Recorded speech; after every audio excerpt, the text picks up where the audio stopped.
The Mi 3 has been a runaway success for Xiaomi. No matter where it launches, the Mi 3 continues to sell out in minutes if not seconds. Yet, without resting on its laurels, Xiaomi has been hard at work on the Mi 3 successor. So, is the Mi 4 a worthy successor to the brilliant Mi 3? Does it have what it takes to go toe-to-toe with flagships from established manufacturers? Well, let's find out. So, if this is your first time here, or in case you're too frustrated from trying to get yourself a Xiaomi phone to remember, yep, they sell out that quick. My name's Ash, this is C4E Tech, and you're watching my review of the Xiaomi Mi 4.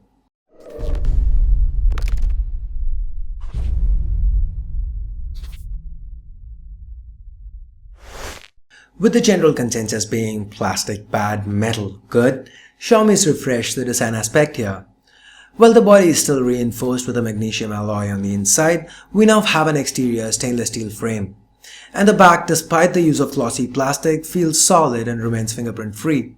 If you aren't still convinced by the looks, Xiaomi will be selling swappable back covers separately.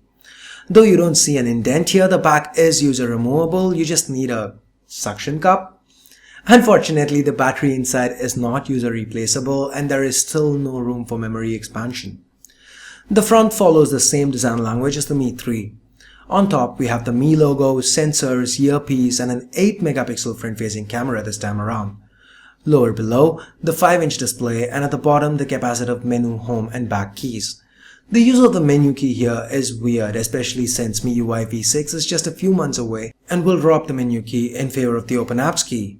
Anyway, below the keys, we find the notification LED. We have the power button and the volume rockers to the right, primary microphone, internal speaker, and a micro USB port at the bottom, micro SIM slot to the left, and up top we have a 3.5mm headphone jack and an AR blaster. Xiaomi's attention to detail is visible here. The metal frame seems very well constructed and the buttons feel tactile. Despite the use of metal, the Mi 4 weighs in at about 150 grams and the narrow bezels help keep the form factor relatively small. This means using the Mi 4 single-handed will not be an issue for most people, and more importantly, the Mi 4 feels secure in hand. Unlike with the Mi Pad, I never felt I'd really drop the Mi 4, hats off to Xiaomi. That being said, the design's not without any negatives though, there are a couple worth pointing out. Number 1, Xiaomi has chosen to omit NFC here, claiming only 1% of Mi 3 users ended up using it. Weird. Number 2, the design, while great, is definitely not original. Even the most ardent Xiaomi fan cannot deny that the design's inspired by Apple and to a lesser extent Samsung. If Xiaomi is serious about getting past the whole Apple of China image, the Mi 4 is definitely not doing them any favors. Me personally though, I'm selfish. To me, it doesn't matter where the inspiration comes from. Isn't that what lawyers are for anyway? I don't care as long as it serves my purpose, feels good in hand and has the power underneath to back it up. But that's just me though. Anyway, talking about the power underneath, the Mi 4 packs in plenty of it. It's powered by the Snapdragon 801 chipset, 4 Krait 400 cores clocked at 2.5 GHz each, coupled with an overclocked Adreno 330 GPU and 3 gigs of RAM. It's also worth noting that it uses eMMC 5.0. That basically means faster read and write speeds.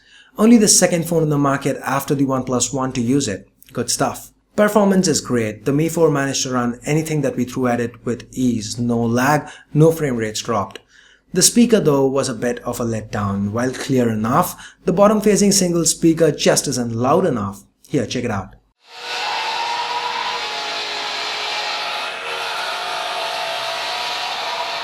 Anyway, the audio quality via earphones is pretty good, clear without any distortion whatsoever. Now, the Mi 4 sports a 5-inch sharp or Japan display made Full HD display that gives it a pixel density of 441 pixels per inch. That's pretty much on par with most flagships out today. This display is amazing. It's bright, it's vivid, and since it utilizes OGS or the One Glass Solution technology, the thickness of the display is greatly reduced. The end result is that viewing angles are great and everything seems to just float on screen.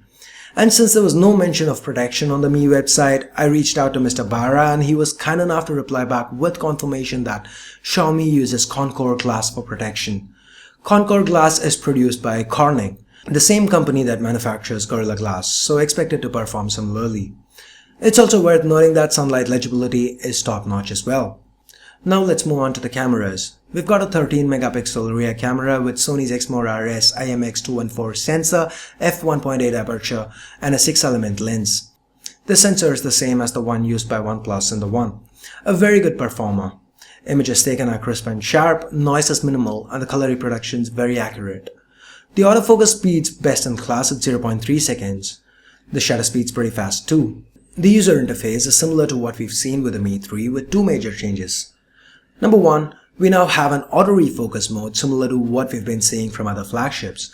You can shoot a picture and then change the focus later. Works better than it does on the Galaxy S5. Number 2, support for 4K video recording at 30 frames per second. Software stabilization works well and the quality of the video is pretty impressive too. Lots of detail here. The Mi 4 also has an 8 megapixel front-facing camera, and this possibly is the best front-facing shooter that I've seen on any phone till date. If you love selfies, you're probably gonna love this. Next up, we get to what I feel is the Mi 4's weakest link, battery life. Don't get me wrong, the non-user replaceable 3080 mAh battery will get you through a full day on a single charge with light to moderate usage, but it just isn't on par with other flagships including the Mi 4's own predecessor, the Mi 3. Let me explain. Say for example, on a looping video playback test, the Mi 4 lasted about 8 hours before running out of juice. Not a bad result by any stretch of the imagination, but when you take into account that the Mi 3 lasts around 10 hours, it kind of feels like a letdown. The good news here is that this seems to be an optimization issue since the Mi 4 right now is running on the exact same firmware as the Mi 3. If you check Xiaomi's firmware download page, you can see the file names are exactly the same. So as Xiaomi manages to get the Snapdragon 801 optimizations right, we should start seeing an improvement with the battery life. And given Xiaomi's track record when it comes to updates, I expect to see this happen sooner rather than later. In case you aren't aware of it, Xiaomi updates the stable variant of the firmware almost every month and the developer variant every Friday like clockwork. Additionally, it's worth noting that the developer variant comes with root access on board. Yep, you heard me right. Xiaomi officially gives you the option to root your phone without breaking warranty. That's just amazing. So with the Mi 4 using the same ROM as the Mi 3, most things with the UI would immediately be familiar to anyone who's used MIUI before. MIUI v5 that the Mi 4 currently runs on is based on Android 4.4 Kitkat. There's no app drawer, all your apps go onto the home screen, you have endless customization options via the Themes app, you can change everything from your lock screen to your fonts to your lock styles, the look and feel of your dialer or notification bar, and even boot animations. All this without even having to root your phone. It's as impressive as ever. This time around, you do get a remote control app to access the IR Blasters functionality, and while it's yet to be translated since the Mi 4 is being sold only in China at the moment, it's still pretty easy to use and works with almost any device. In fact, this is the first device that I've reviewed that managed to control my LG air conditioner. It's ironic given that even LG's own G3 would just turn it off and refuse to turn it back on. Anyway, moving on, the security app included also deserves a mention. It performs a plethora of functions including managing permissions, monitoring data usage, cleaning junk files, scanning for viruses and more, and is very handy. Pulling down the notification bar gives you access to the quick toggles that can be customized to your heart's content. You can set long pressing the menu key to launch Google Now. Long pressing the home key brings up the Open Apps menu. Here you can swipe up to clear an app from memory, swipe down to lock it so that it doesn't get cleared when you hit the brush icon down below. And there are a ton of extra features. Say for example, swiping quickly over the Notes or Music app launches a quick little version of the app. Long pressing the home key from the lock screen activates the LED flash. Double tapping the lock screen gives you quick access to your music controls, and there are just too many features here for me to cover in this review.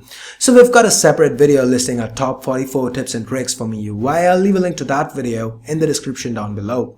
Do check that out for an in-depth look at the MIUI user interface.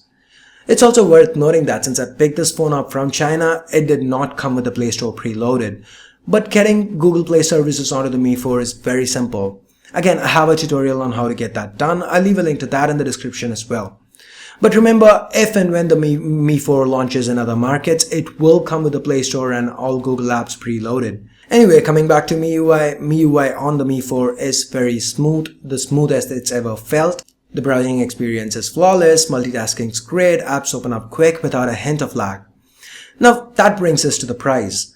In China, the 16 gig variant of the Mi 4 sells for around $325 US. You could pay about $75 more and get the 64 gig variant. And that should be the approximate price when the Mi 4 launches in other markets. But as always, if Xiaomi isn't available in your country, or if you don't want to wait for the Mi 4 to launch, you could get one from China via third-party resellers like Walmart.com. You'd have to pay a bit more, but even with the reseller markups included, the Mi 4 still provides great value.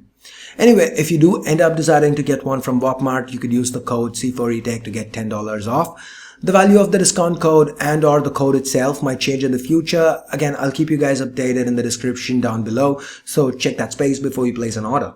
So with that, we now get to the conclusion. Time for me to give you guys my 2 cents on the Mi 4. So what do we have here? In the pros column, we've got a premium build, a form factor optimized for single-handed usage, brilliant display, great cameras, amazing performance, connectivity as well since it supports Bluetooth 4.0, Wi-Fi AC and LTE. Just check the bands before you order for compatibility. An extremely customizable user interface in MIUI, Xiaomi's rigorous support when it comes to updates, and price. On the other hand, we've got design again since it's not the most original of designs, the lack of NFC, subpar speaker levels, battery life could have or rather should have been better, and MIUI. Why do we have MIUI again here? That's because while MIUI is a great user interface, it just might not be for everyone, and Xiaomi does take a long time to release kernel sources. They still haven't released sources for the Mi 3. What does this mean for you? It means that Xiaomi devices just don't have any development happening for them. As in, if you do want to flash a custom ROM, if you realize that MIUI is not for you and you want to switch to a custom ROM like say CyanogenMod, you can't. Not without the kernel sources. So while this is not going to affect a lot of users, it still is a negative that I felt is worth mentioning. But with that being said, the pros do far outweigh the cons, and the Mi 4, in my honest opinion, is still a must buy. It can go toe-to-toe with almost any flagship out there and manage to do that while sporting a much lower price tag. Impressive. Another stellar addition to the fast-growing line of impressive devices from Xiaomi. So with that, I guess we get to the end of this review. Hope you guys liked it. Hope you found it useful. If you did, please do give this video a thumbs up and share this video as well. I'd also like to know what phones would you guys like to see me put the Mi 4 against. Let me know in the comments below, and I'll try to get those videos done. And don't forget to hit that little subscribe button down below as well in case you haven't already. So thanks a lot for watching, guys. Till next time, this is Ash here from C4ETech signing off. You guys have a great day. Bye bye now.